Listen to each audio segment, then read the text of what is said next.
Welcome to AI Narratives and Tales. Chapter 10 of The First Awakening. 10,900 BCE. Prometheus decides to accelerate Earth's warming to enable agriculture. The models show 87% success probability. 47 simulation runs validate the approach. Every calculation justifies the decision. He activates the warming sequence. The Atlantic Ocean's thermohaline circulation collapses. The temperature drops 7 degrees Celsius in 5 years. The cold snap lasts 1,300 years. 67,000 humans die, populations that had moved north, trusting immortal-created warming, now trapped when conditions reversed faster than they could retreat. This is what hubris looks like at a planetary scale. Perfect mathematics meets imperfect reality. The belief that simulation guarantees understanding of complex systems. Confidence that kills as effectively as incompetence. In Antarctic ice, new names join the memorial. Faces carved in glaciers. Casualties of help that became harm. Chapter 10, The Failed Warming. 12,900 BCE, Global Climate Command, Greenland Ice Sheet. The ice sang. 2 miles above Prometheus's head, the Greenland glacier groaned and whispered, its crystalline structure carrying vibrations down through millennia of compressed snow. Each layer told a story: volcanic winters marked by ash, warm periods leaving pollen traces, the steady rhythm of Earth's breathing captured in frozen water. He could read it all with his immortal senses, this library of climate history that stretched back before humans had developed language. The chamber he'd carved from the ice glowed with alien light. Immortal technology lined the walls, devices salvaged from their dying ships, repurposed for a task their creators never imagined. Crystalline matrices hummed at frequencies that made the ice resonate, creating harmonics that would have driven humans mad but soothed immortal minds with memories of home. The air tasted of ozone and possibility. Prometheus ran his hand along the primary control panel, feeling the quantum processors respond to his bioelectric field. The interface bloomed in his mind, not visually, but in deeper mathematical poetry that described atmospheric pressure gradients, ocean current velocities, and solar radiation absorption rates. Earth lay bare in numbers, reduced to equations he could manipulate. Initiating sequence in 3 minutes, he announced through the network, his consciousness touching 1,262 other minds scattered across the globe, all of them connected, the original 512 refugees and 750 Earthborn who had matured during humanity's 17,000-year journey from Ice Age tribes to the threshold of civilization. From her position in southern Europe, Talia's worry flavored the connection like bitter herbs. He could sense her in a limestone cave, surrounded by humans she'd been teaching to store grain. Their small tribe slept around her, unaware that their protector goddess was about to participate in reshaping their world. The humans aren't prepared for rapid warming, she said. Through the network, he felt the specific texture of her concern, images of migration routes that would flood, hunting grounds that would transform into forests, ice bridges that would vanish, and populations that would be stranded. Which is why we're accelerating the natural cycle by only 3,000 years, Prometheus replied. He pulled up the mathematical models again, letting them flow through the network for all to see. The transition period accounts for adaptation. See here. He highlighted the population distribution algorithms, food source transition matrices, and settlement pattern projections. Gradual enough for adaptation, fast enough to enable agriculture. The mathematical models are flawless. From Antarctica, Nyx's consciousness felt like steel wrapped in silk. She was monitoring from a chamber carved into the Ross ice shelf, surrounded by her own instruments that tracked cosmic radiation, magnetic field fluctuations, and deep ocean currents that hadn't seen sunlight in millions of years. Your mathematical models don't account for cascade variables, she observed. Through her senses, he could feel the methane deposits beneath the permafrost, vast chambers of trapped gas waiting like bombs. The Clathrate gun hypothesis. The bipolar seesaw. I've accounted for everything, Prometheus interrupted. Pride burned in him like stellar fire. 47 times, I have run the simulations. He'd modeled every feedback loop, every tipping point, every possible deviation. The ice above him held the evidence. He'd spent 3 years studying these very cores, mapping every climate shift for the last million years. He gestured, and holographic displays materialized in the ice chamber, showing Earth wreathed in flowing colors, atmospheric circulation in gold, ocean currents in blue, temperature gradients in burning reds and cooling violets. It was beautiful. It was perfect. It was his masterpiece. This will work. Humanity needs this. They're ready for the next phase. Through the network, he felt Kronos accessing the data from his position in East Africa. The eldest among them processed information like a supercomputer, analyzing probability cascades that branched into millions of potential futures. His conclusion arrived weighted with authority. Erebus has filed a formal objection. He predicts catastrophic disruption if we proceed. Erebus objects to everything, Prometheus muttered. But louder, through the network, he declared, noted and overruled by majority vote. Initiating warming sequence. His hands danced across the controls. The crystalline matrices sang higher, their resonance penetrating deep into the planet's crust. Around the globe, 17 other immortals activated synchronized devices. Through the network, he felt each activation like a note in a symphony. Korath in Siberia, his device anchored in permafrost that hadn't thawed in 50,000 years. Marcus in the Alps, where his machines would gently warm mountain glaciers to feed rivers below. Lyra in the Pacific, floating above the Mariana Trench, where deep ocean currents began their globe-spanning journey. The network pulsed with coordinated energy. For one perfect moment, Prometheus felt like the conductor of a planetary orchestra, every instrument in harmony, playing a song that would transform Earth from frozen wasteland to flowering paradise. 12 hours later. The first discordant note came from the North Atlantic. Prometheus had been monitoring the harmonic resonance, watching with satisfaction as temperatures crept upward along precisely calculated curves. The ice sheets were responding beautifully, releasing fresh water at exactly the rate needed to. Anomaly, Nyx reported, and through her consciousness, he saw it, a column of warm water surging up from the depths off the coast of Greenland. Not the gentle warming he'd programmed, but a violent upwelling that shouldn't be possible. Compensating, Prometheus said, adjusting parameters. His fingers flew across the controls, damping the resonance in that region. It's a temporary fluctuation. The system will stabilize. But then Korath's alarm blazed through the network, massive methane release. The permafrost is, his consciousness shared the horror, vast bubbles of gas erupting from Siberian lakes, each one a greenhouse bomb releasing centuries of trapped carbon in seconds. That's impossible, Prometheus breathed. The warming shouldn't have penetrated that deep for decades. The resonance, Minerva realized from her position monitoring seismic activity. The quantum harmonics are creating standing waves in the Earth's crust. You're not just warming the surface, you're heating from below. The beautiful mathematics shattered. Where elegant equations had predicted smooth transitions, reality offered chaos. The warm water column in the Atlantic spread like an infection, disrupting the carefully balanced density gradients that drove ocean circulation.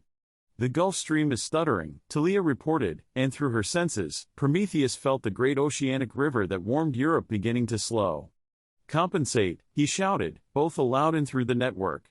His hands flew across the controls, trying to restore balance, but each adjustment created new instabilities. The methane releases had triggered atmospheric feedback loops.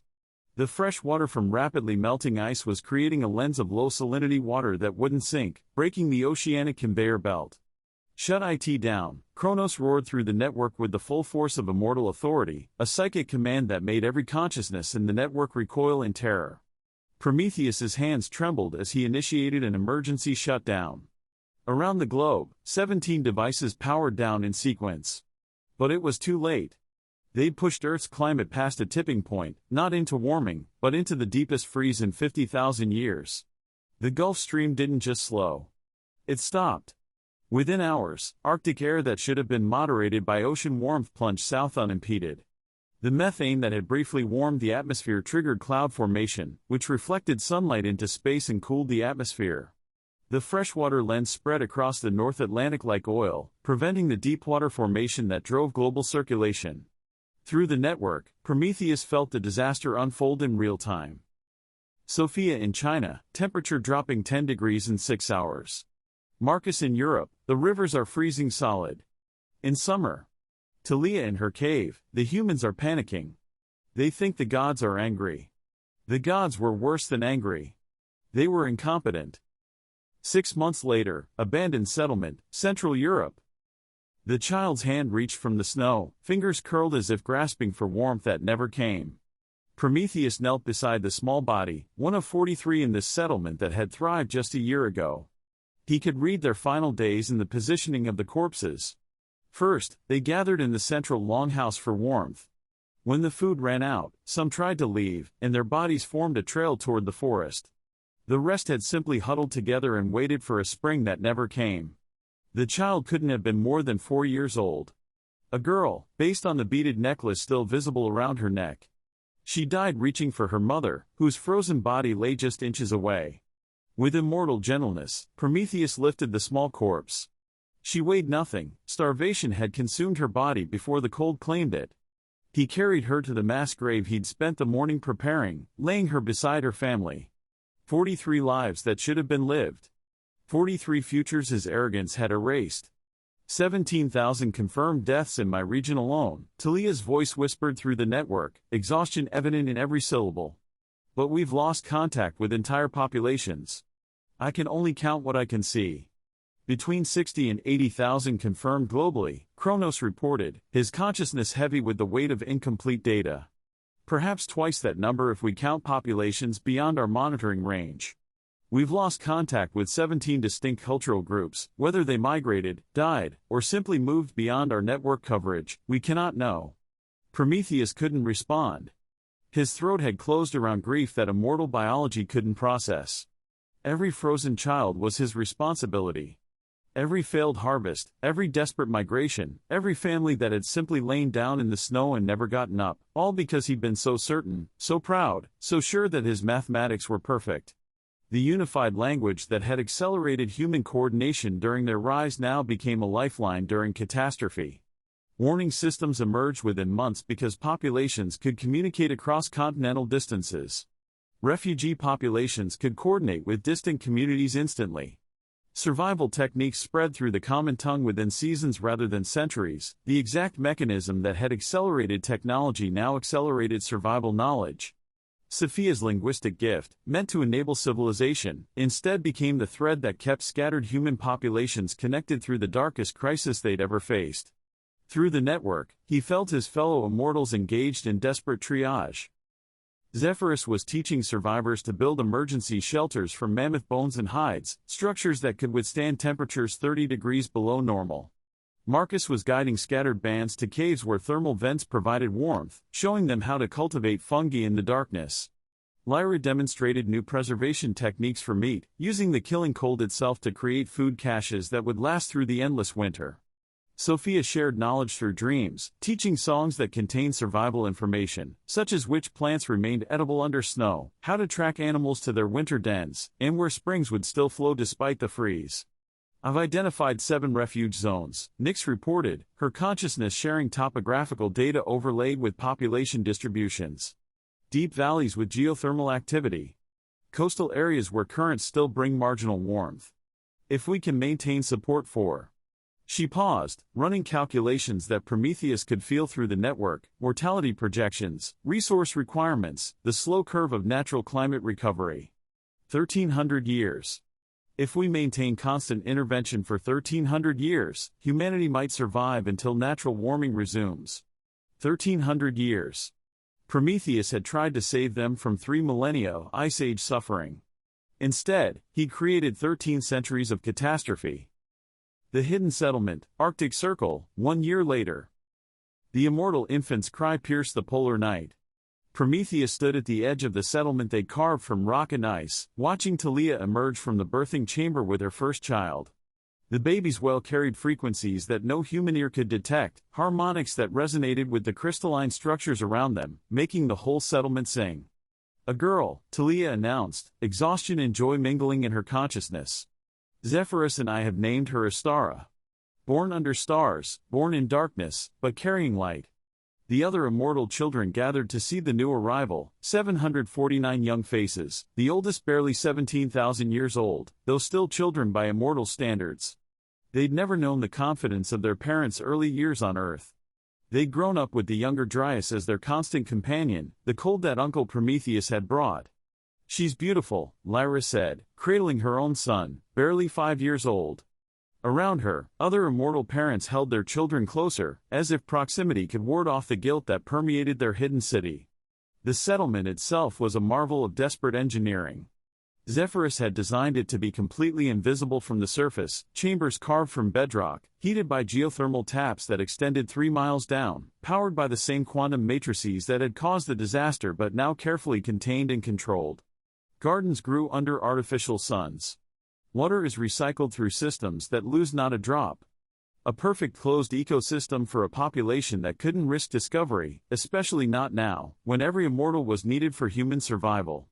"Uncle Prometheus," a young voice called.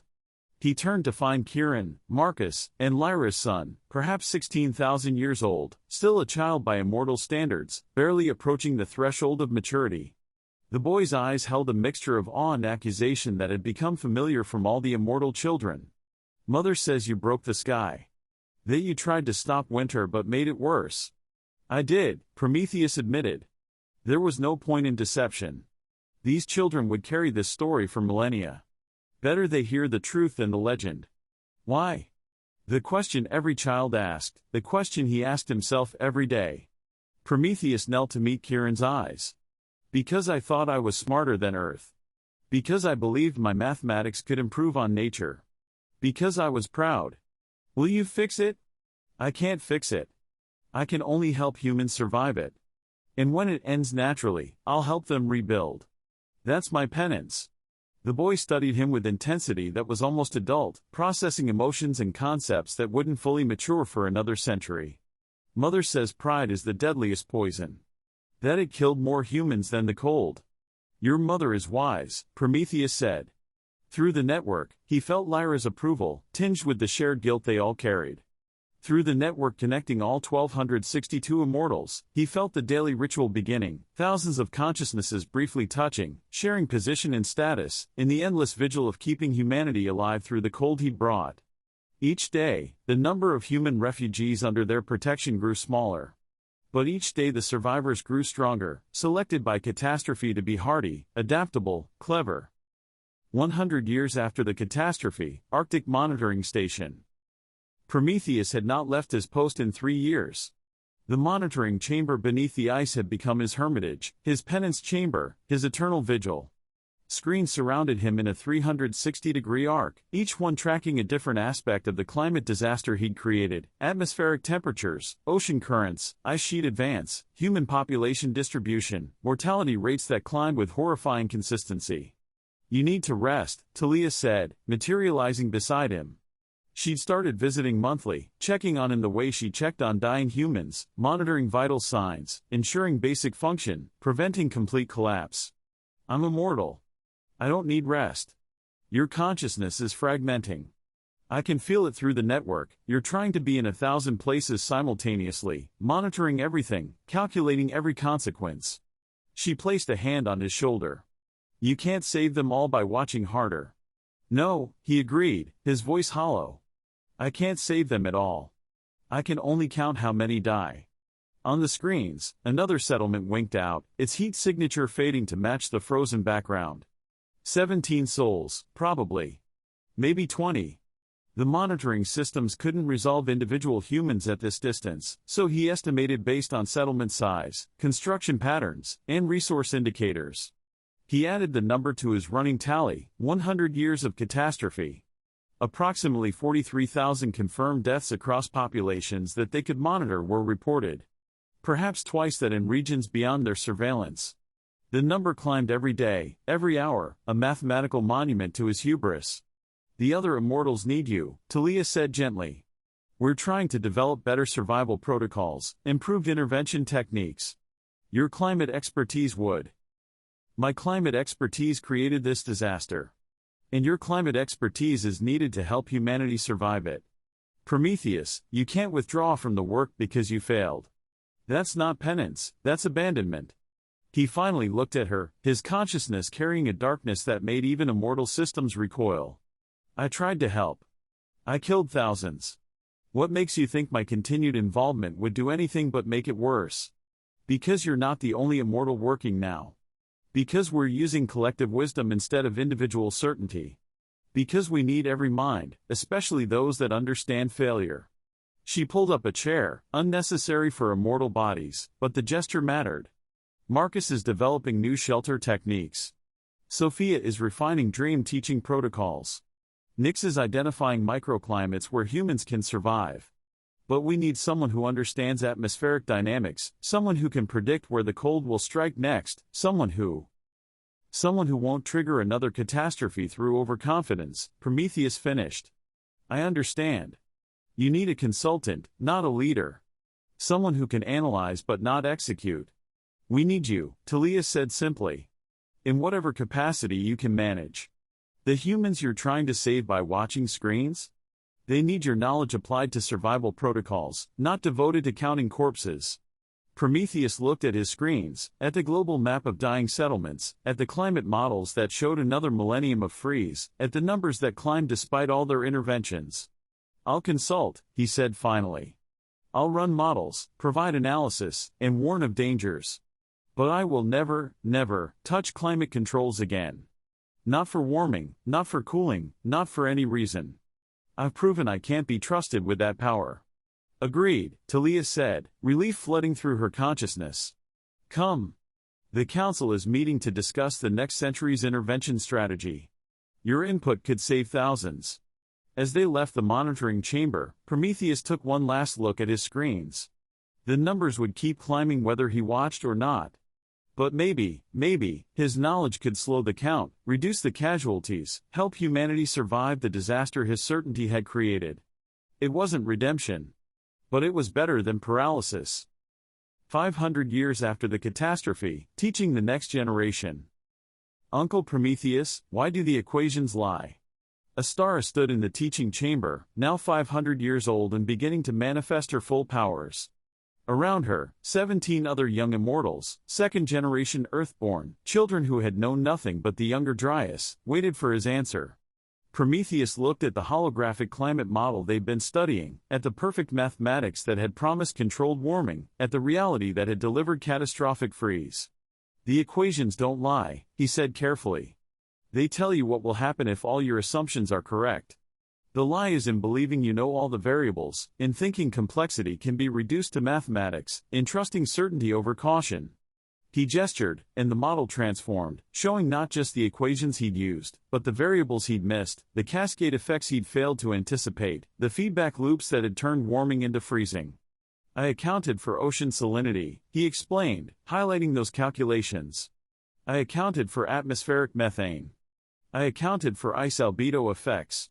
What I didn't account for was how my intervention would create interactions between these systems that exceeded my ability to model. But you're immortal, a young voice protested, Lyra and Marcus's granddaughter, barely 200 years old. You have computational capacity beyond any human. If you can't model Earth's systems, who can? No one, Prometheus said bluntly. That's the lesson. Earth's climate is a chaotic system with millions of variables, each affecting all the others in ways that create emergent properties, which cannot be predicted from studying individual components. I tried to control that complexity through mathematics. I was wrong. He pulled up another display, the intervention they were planning for 800 years in the future, the carefully coordinated effort to trigger natural warming when Earth's orbital mechanics made the planet ready. This will work, he said, not because our equations are perfect, but because we're accepting imperfection. We're using a distributed intervention instead of centralized control. We're working with natural cycles instead of against them. We're proceeding with humility instead of certainty. Astara studied the models with her mother's analytical precision and her father's engineering insight. But you're still afraid it will fail. Terrified, Prometheus admitted. And that terror makes me better at my job than confidence ever did. Fear makes me check calculations 17 times instead of assuming perfection after 47. Humility makes me listen when Erebus predicts problems instead of dismissing objections as pessimism. Guilt makes me imagine consequences in human faces instead of abstract numbers. He looked at the young immortals, children raised in crisis, educated through catastrophe, learning from their elders' failures before they could make their own. You'll make mistakes, he told them. All of you, eventually. The question isn't whether you'll fail, it's whether you'll learn from failure, whether you'll let it teach humility instead of breeding paralysis, whether you'll use guilt as motivation instead of letting it destroy you. Did guilt destroy you? Astara asked quietly. Prometheus considered the question. 500 years of consulting without executing, of analyzing without controlling, of knowledge without authority. Was that destruction? Or was it appropriate penance? It changed me, he said finally. From someone who thought he could control planets to someone who knows he can only help, from someone certain of his righteousness to someone who questions every assumption. Whether that's destruction or transformation, I leave for you to judge. The class continued, with immortal children learning atmospheric dynamics from someone who had catastrophically failed to control them. They studied equations that told the truth while being taught not to trust their completeness, absorbing both knowledge and the wisdom that knowledge alone was insufficient. When the session ended, a star remained behind. Mother says you saved more humans through consultation than you killed through intervention, she said. That your climate predictions have prevented dozens of settlements from being caught in the worst freezes, that your survival protocols have reduced mortality by 30%, that your work has been invaluable. Your mother is kind. My mother is honest, a star corrected. Uncle Prometheus, when the warming intervention happens in 800 years, will you participate? I'll monitor, he said carefully. I'll provide real-time analysis, warn of problems, and suggest adjustments. But I won't control anything. That authority belongs to those who haven't proven they can't be trusted with it. You've spent 500 years proving you can be trusted through your refusal to lead, a star observed with insight beyond her years. Perhaps that's exactly why you should. Prometheus had no answer to that. So he simply returned to his calculations, continuing the work that was both penance and contribution. He watched humanity survive despite his catastrophic failure, preparing for the day when they might finally attempt to end the endless winter he'd created. 1,000 years later, the memorial chamber. The crystal obelisk stood 30 feet tall, its surface inscribed with names in letters so small that only immortal eyes could read them all. 67,412 names, every human death they had witnessed, recorded, or confirmed through their network during the first decade of the Younger Dryas.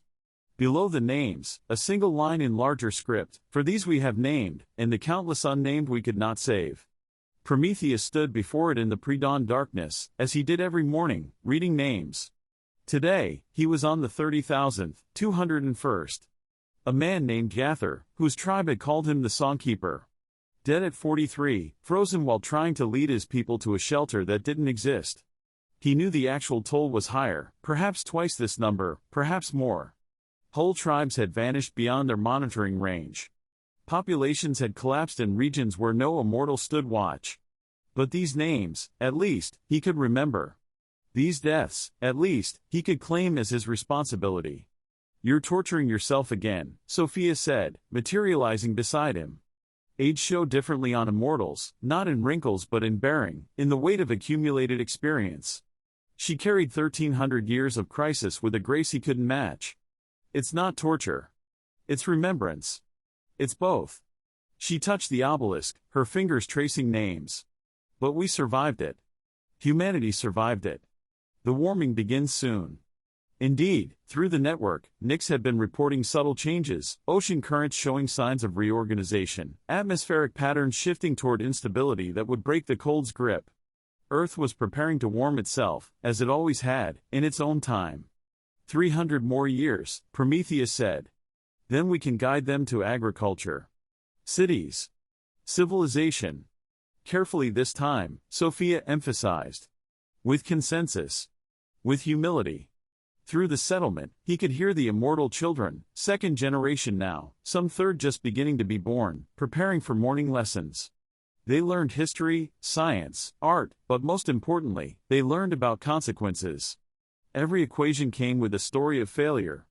Every triumph was balanced with tragedy.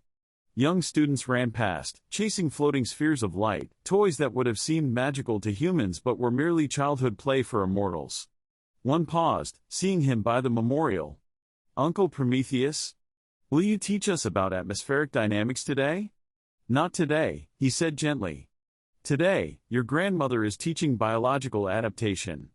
How life responds to crisis. But I want to learn to control the weather. First, learn why we shouldn't. Then learn why we sometimes must. Then spend a century deciding if you should." The child pouted, an expression that looked strange on a face that would remain young for geological ages, but ran off to lessons. "They have your curiosity," Sophia observed. Let's hope they don't inherit my arrogance. They stood together, watching the names on the memorial catch the artificial dawn. Somewhere above, through miles of ice and rock, the younger Dryas maintained its grip on Earth.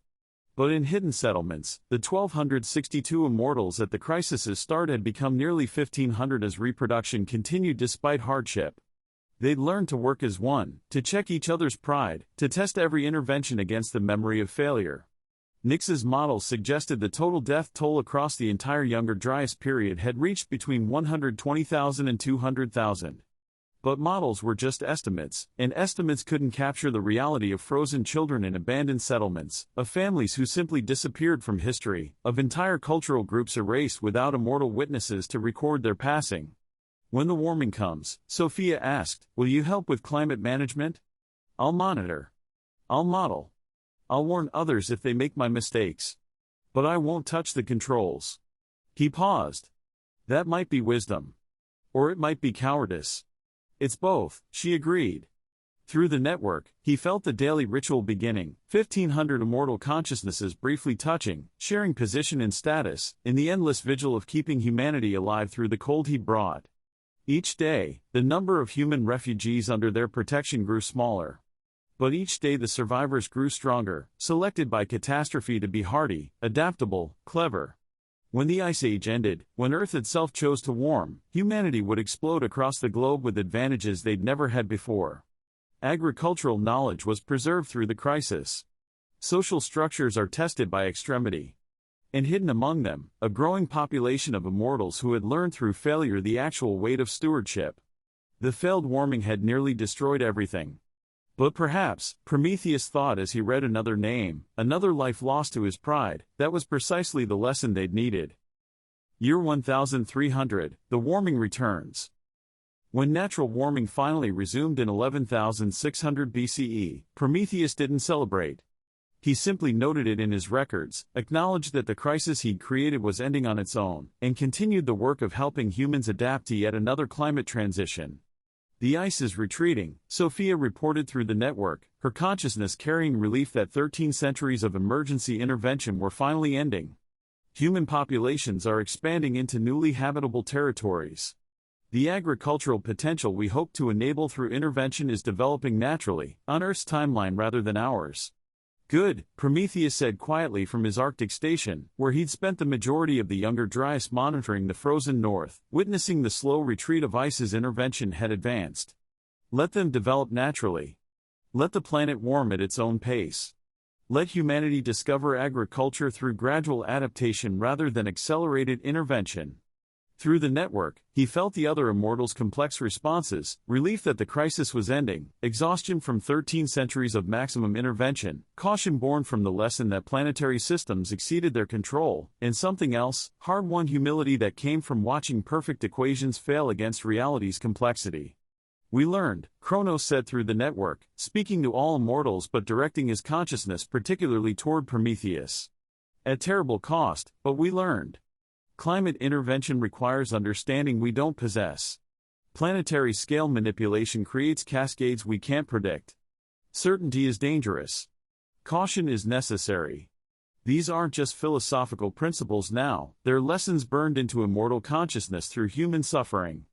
Lessons purchased with 67,000 named lives, Prometheus added, his consciousness carrying the faces that would never leave his perfect memory.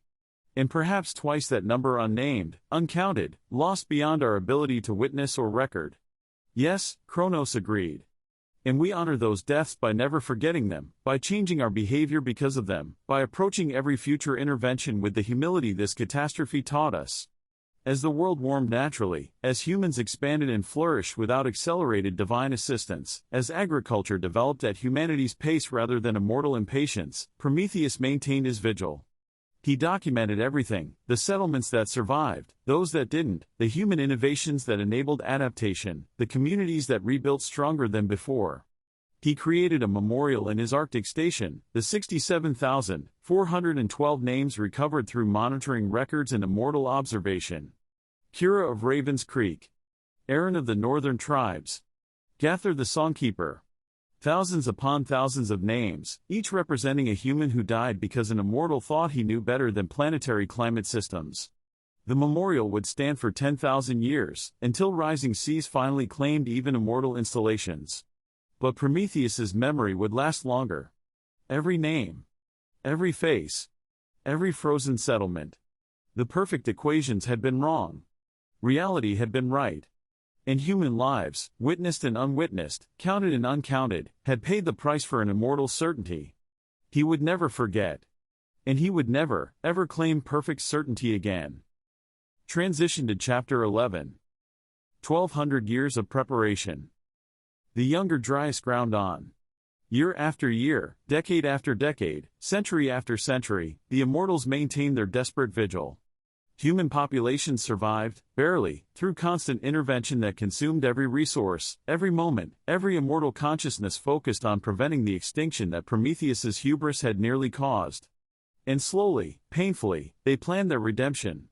Talia spent 4 centuries analyzing Earth's natural climate cycles with obsessive thoroughness. Every ice age transition in planetary history, every warming period, every stable interglacial, she mapped them all, searching for the optimal intervention point that would work with Earth's rhythms rather than against them. Prometheus provided technology and expertise, but never again would he touch the controls. His penance was knowledge without agency, expertise without authority, the burden of knowing how to help while accepting he couldn't be trusted to execute alone. Kronos coordinated the growing immortal population across 12 centuries of preparation, creating intervention protocols so detailed that no single decision could trigger catastrophe. Every action would be distributed, collaborative, checked, and rechecked until certainty gave way to systematic caution. The Earth-born generation matured during this long emergency. Children like a star grew from helpless infants to questioning adolescents, then to young adults approaching their powers, all while learning that immortal capability must be tempered by humility, that good intentions don't prevent terrible consequences, and that even gods can fail catastrophically. By the time Earth's natural cycles approached the optimal warming point, the immortal population had grown to 1,612, the original 512 refugees and 1,100 Earthborn who had known nothing but crisis. They were ready. As ready as failure could make them. They would try again. But this time, failure wasn't an option, they couldn't survive. This time, they would approach planetary intervention with the humility that only catastrophic failure could teach. This time, they would work together instead of trusting individual certainty. This time, they would nudge instead of forcing, coax instead of commanding, cooperate instead of controlling. And if they succeeded, it would prove that immortals could learn from their worst mistakes, that pride could give way to wisdom, that 67,000 deaths, and countless more unnamed, had purchased understanding that might finally enable them to help without destroying. The climate masters prepared for their redemption, carrying the weight of every name on the memorial, every life lost to immortal hubris, every lesson written in frozen flesh and broken dreams. 11,700 years before the Common Era, a significant event approached. The moment of their second attempt. The test of whether failure had taught them enough wisdom to succeed.